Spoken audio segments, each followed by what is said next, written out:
Hi everyone, so today I'm just going to take you through our reformers that we use here at South for our group reformer classes. Every reformer is slightly different and it's really important that you know how to adjust it for your body, shape, size, height, as well as depending on the exercises we're doing in that class at that time.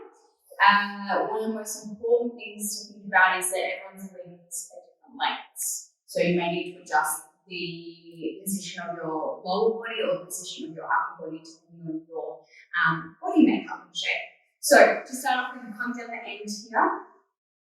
So I'm going to show you firstly the foot bar. Now, of course, we always help everyone change the settings in class, but it's good to know what you like and what suits you. So you've got 3 different settings of the foot bar. To put it down all the way, you pull it up from the side, you just let it down nice and slow, and it goes all the way to the bottom. We've got the first setting. This is really great for if you're doing some shoulder stands or feet on the foot bar. This is really great for lunging and if you're doing planks with your feet on the foot bar. And up the top is where we generally do our footwork at the start of class. We've then got our extend mat here. This comes on and off depending on what we're doing at what time. I generally like to just pop it at the front so we know where it is. And on your gear is where the springs sit. Now, there's a couple of different settings for this reformer in particular. The gear just slots out and you've got the position of the closest, the middle, and the end. Generally, for average height, we like to sit in the middle. It means you get good tension on the springs, but you're not too jammed up. If you're nice and short, like me, I can have it at the front to get extra resistance. If you're a little bit taller in the legs and you feel like you often get squished when you come to lie down, we like to put the gear all the way back here. That creates extra space for the reformer to not hit the extender mat and to not be too closed up. So another way of also helping adjust the space you've got between the bed and the gears is to move the stopper. So you've got different holes along the inside here. And for someone a little bit taller who wants to lie down and have a little bit more room when your feet are on the foot bar, we bring it all the way back to the second last, the last one on the gears here. So once your gears have all been changed and you've got enough space for yourself, we always make sure you're aware that the bed will move if there's no springs attached, which brings me to the springs. So we have red springs, which are a full strength. So 1 spring with the reds. We've got 3 of those on these machines. And often if we're loading up with just 2 red springs, instead of having the 2 together, we try and space it out so it's nice and even on the carriage. We then have a blue spring, which is a half strength, so half the strength of the red, and then a white spring, which is a quarter. So all like we've got 3 full springs, a half and a quarter, loading on the machine. Okay, so now we have our single strap at the front of the reformer. Often we will put our feet through to do climb a tree or any other sort of hinging exercises when we're sitting on the box. With the strap, we do have an adjustment point. So in the bottom here, it has got multiple ring attachments.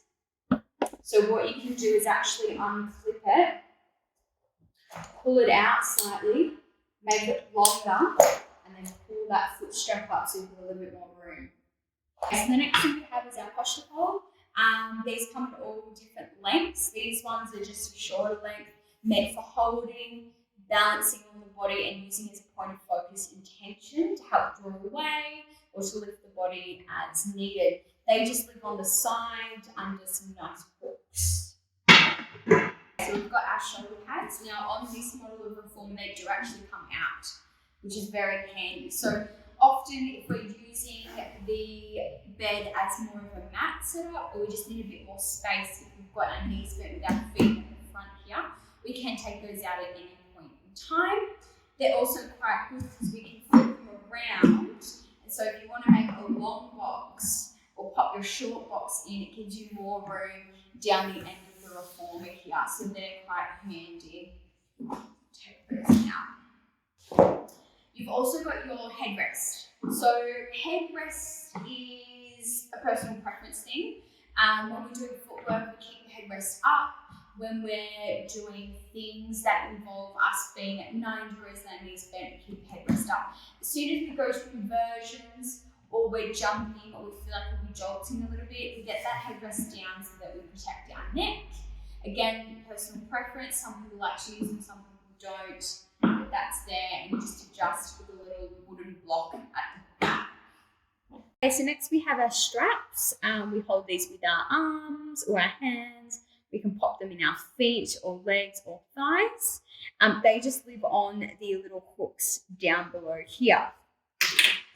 Changing the length of our straps, depending if we have our arms or our legs in them. So to make them short, which is preferable for arms in straps or if you've got your knees in them, is you reach underneath and you pull through the underside of the carriage. That tightens them.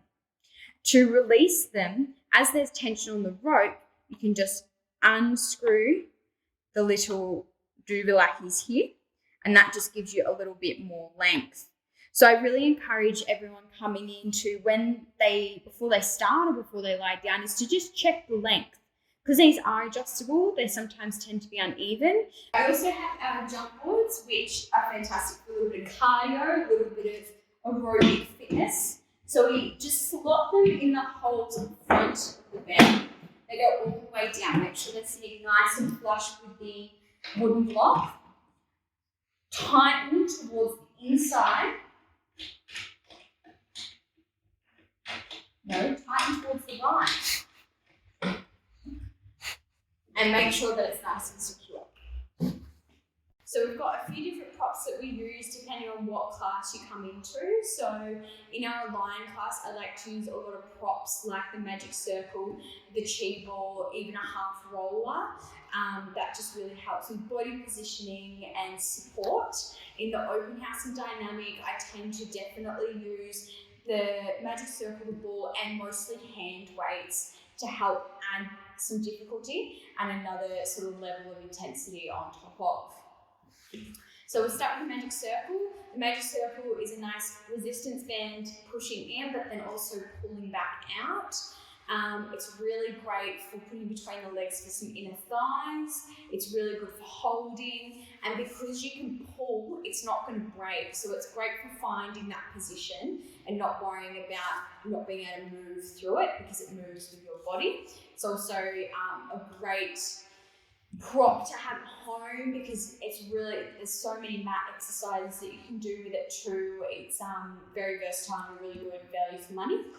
The next we have is our chi ball. So depending on what we're using it for, we deflate it or have it like this, a little bit inflated. This can go between knees, between ankles, underneath lower backs, squeezing, holding. Sometimes I use it with a bit of coordination, sort of going hand to hand. That's really good too. And then, like I said, our hand weights I generally use for dynamic where we're doing high reps. We're doing more of an aerobic fitness style. We're trying to work on our technique, but also just push the intensity. So by adding hand weights, you might be doing some footwork standing on the reformer. You're actually engaging and using your upper body with some arm exercises at the same time, which helps improve coordination and just adds a bit of difficulty to the exercises.